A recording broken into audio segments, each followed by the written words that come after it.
Madam Speaker, the Public Finance Management Act is one of the key pieces of legislation in this country. It operationalizes Chapter 12 of the Constitution on public finance. It has many good things, it has many bad things, and I think the budget policy statement, which is the broad, the broad outline of the budget that is made annually, which annually is the broad guideline for the annual budgets, is a very, very important process. And I agree with the mover of the motion and the seconder that this is a very, very important amendment that needs to be done. We need to be given adequate time to interrogate and audit the proposals for the budget, and if possible, be able to ferret out cases of budgeted corruption, which may be padded in the budget, intended distortions of equitable sharing, and stuff like that.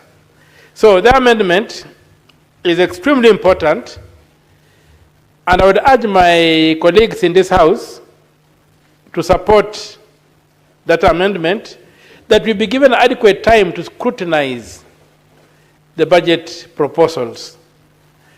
14 days are inadequate, and as the mover said, the majority leader, within those 14 days, we are supposed to have the committee meet and look at it, maybe, and as it's a parliamentary tradition, subject it to public participation, and then come back, subject it to debate in this House, and then vote on it. That kind of restriction reduces this House to a rubber stamp, whereby we have to decide between having a bad budget or having no budget at all. And that leads to a situation whereby sometimes things that are passed in this House, that when you encounter them later on, you say, how come this thing went through the House unnoticed? So it's a very, very important proposal that we bring that out.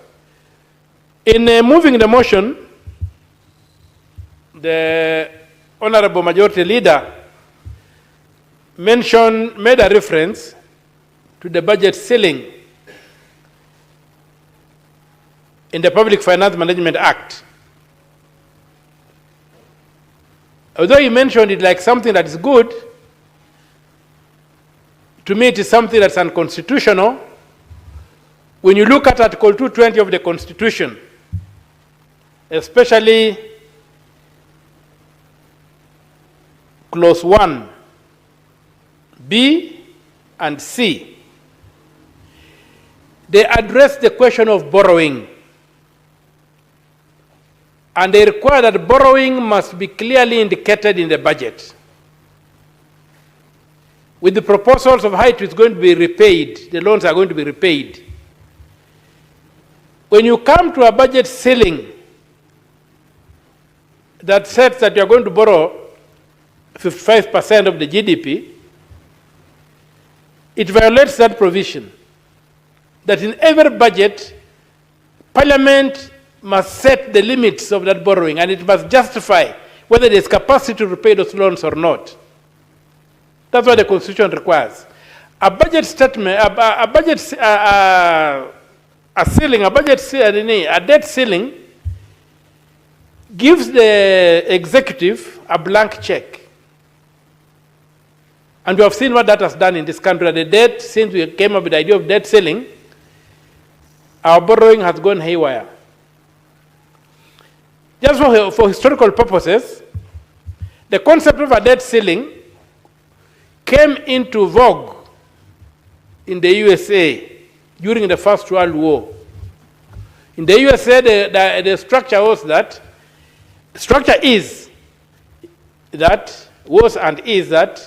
Congress had full control of money.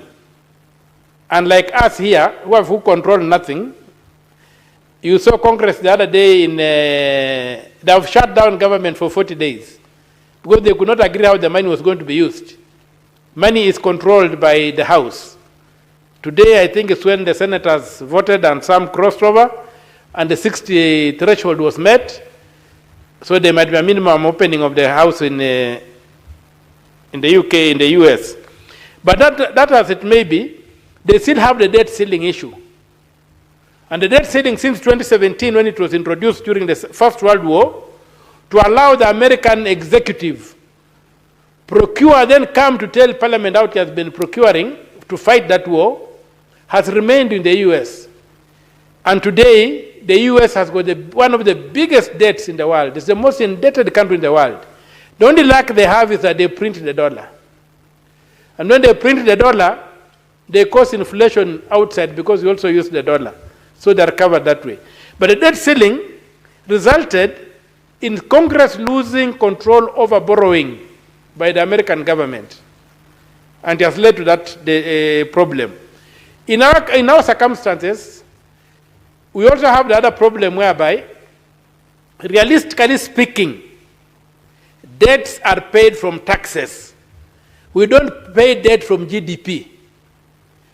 In a country like Kenya, where I think 10 or less percent of the population owns 90% of the economy, the GDP is a very misleading figure when you come to debt. Because when you go to taxation, that 10% that owns 9% of the economy will only pay 30% of their income or something like that to the debt. And so the GDP will not reflect in taxes.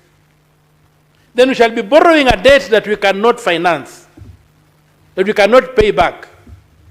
So we need to go back, and that amendment should be expanded to deal with the amendment to remove the debt ceiling as a guiding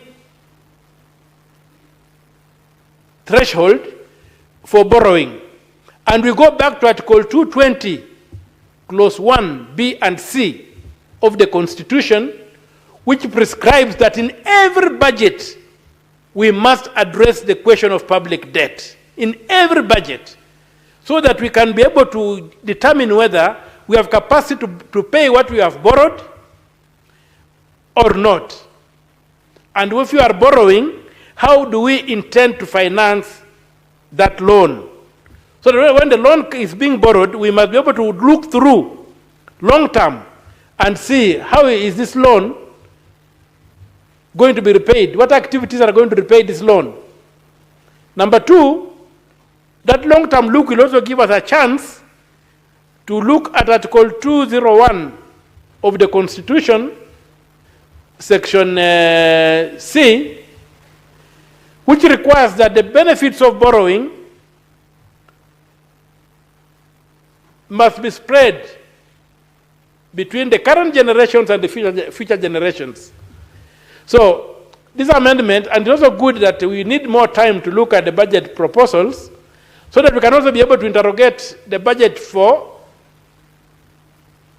to determine whether it addresses that particular requirement that the future generations must be taken care of in every budget that we make.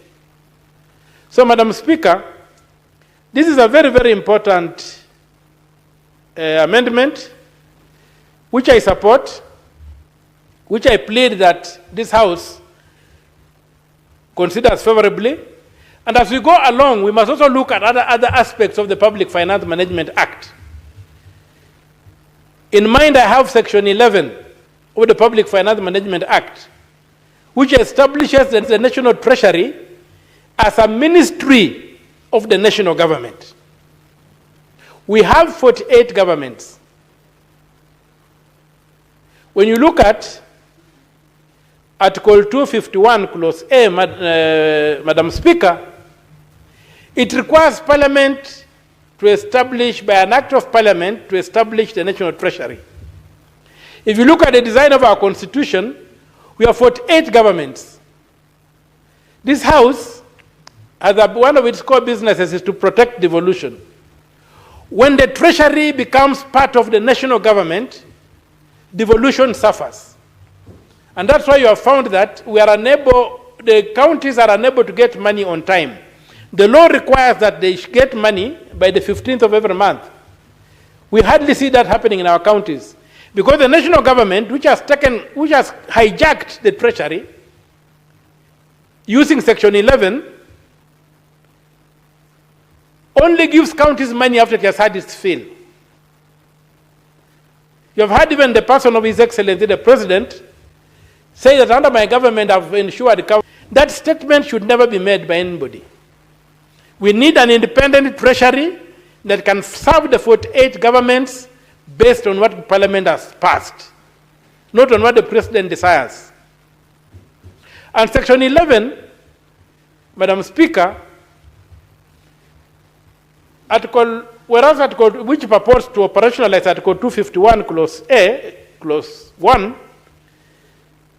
states, if I may paraphrase it, states something like the National Treasury comprises the Minister for Finance, the Permanent Secretary for Finance, and the departments.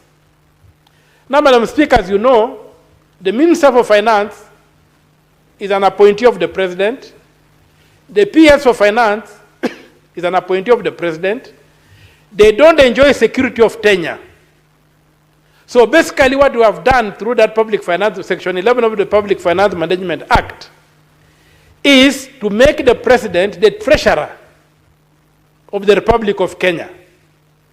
And we have seen that in practical terms, parliamentarians make a budget. They pass a budget. We are going to have to do budget policy statement. It will go through the whatever motions. It ends up in the National Assembly. It's passed.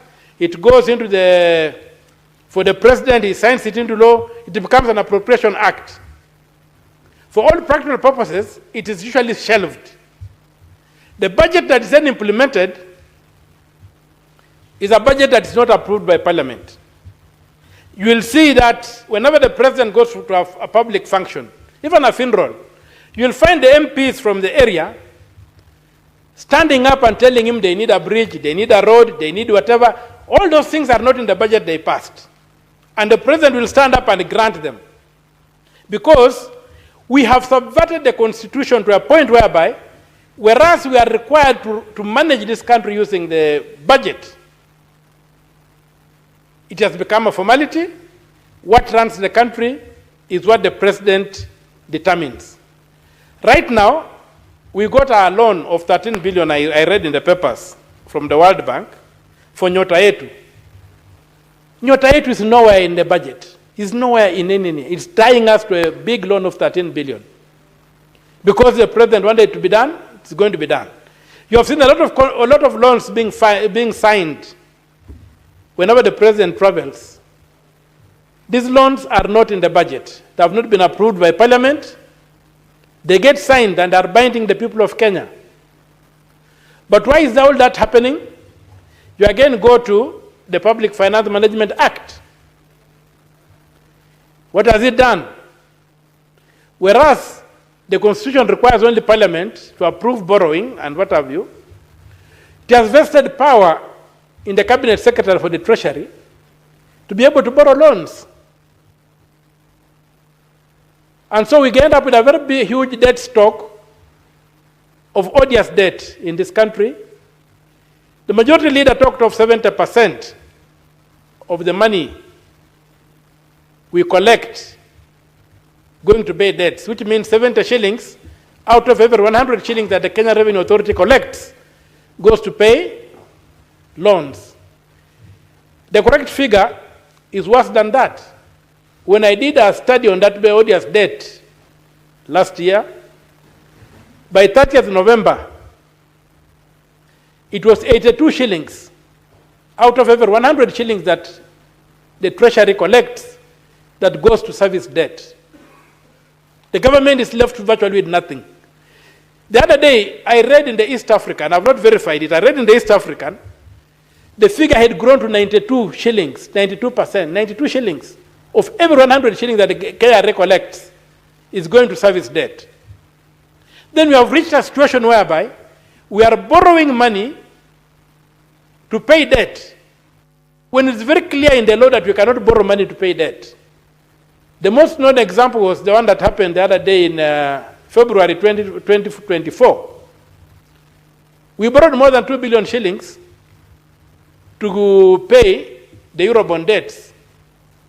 Yet the law, Article 214 of the Constitution, makes debts a direct charge on the consolidated fund.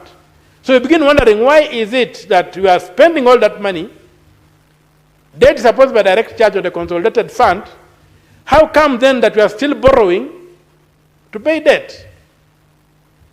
You find we have got this thing called domestic borrowing. Very clear in the Public Finance Management Act that you can only borrow domestically to sustain cash flows, which must be repaid within the year, short term. You must borrow. Any other borrowing must be through Parliament. You have seen infrastructure bonds being floated by government. They have not been debated in Parliament. You have seen treasury bonds being sold in this country, binding the country for many years. Is not been approved by Parliament. You have got these rollovers that you see in the statement of actual revenue and net exchequer issues that the Treasury publishes every 21 days after the end of the month. When you read those statements, you find you have even a rollover that has been running from 1979. You ask yourself, what is happening with the public finance management in this country? And so the law that says Public Finance Management Act is a very, very important act in terms of managing the economy of this country, in terms of achieving, I saw the president say the other day, something I've always been saying, and I was happy he said it, that we can make Kenya a first world country right now. But you cannot make Kenya a first world country right now unless we go that way of fiscal discipline. If we go borrowing and throwing money around, throwing good money to bad problems, we are not going to achieve that. So this motion is extremely important for this country. Let us get ample time to interrogate, audit, and ferret out any bad things from our budgets so that we can be able to come out to find a budget that can run this country. But I would request the movers to consider even amending those articles, Article 57, B, C, and D, which allows money borrowed by the national government to be banked offshore and not in the consolidated fund, as required by the Constitution in Article 206. We must look at Section 11 of the Public Finance Management Act and also repeal it and go and create an act of Parliament that creates the ministry and that creates the Treasury not as a ministry of the national government, but as an independent institution governed by professionals and oversighted by Parliament, whereby the control of money is then taken away from the president and vested in Parliament. Where money sits with the presidency or with the executive and the power of the purse are together, you end up with what you call the imperial presidency, or an emperor, who is a distributor of goods and services. And you can see our president, wherever he goes, he carries a bag of goodies, which are not in the budget. But that's how that's what the law has done. So we should come back and put the power of the purse back in the House, so that even the president cannot have money to give away. If he wants to do something, he must propose it to Parliament through the budget. And if I want something done in my area, it should not depend on my proximity to the president. And you know you cannot approach power standing straight, you have to bow. It must depend on my relationship with fellow MPs, whom I can lobby and negotiate, and we put it in the budget, and then it becomes law, and then it's implemented. So with those few remarks, Madam Speaker, I support the motion with the proposed amendments. Thank you. I don't see another request for speaking, so the mover may reply.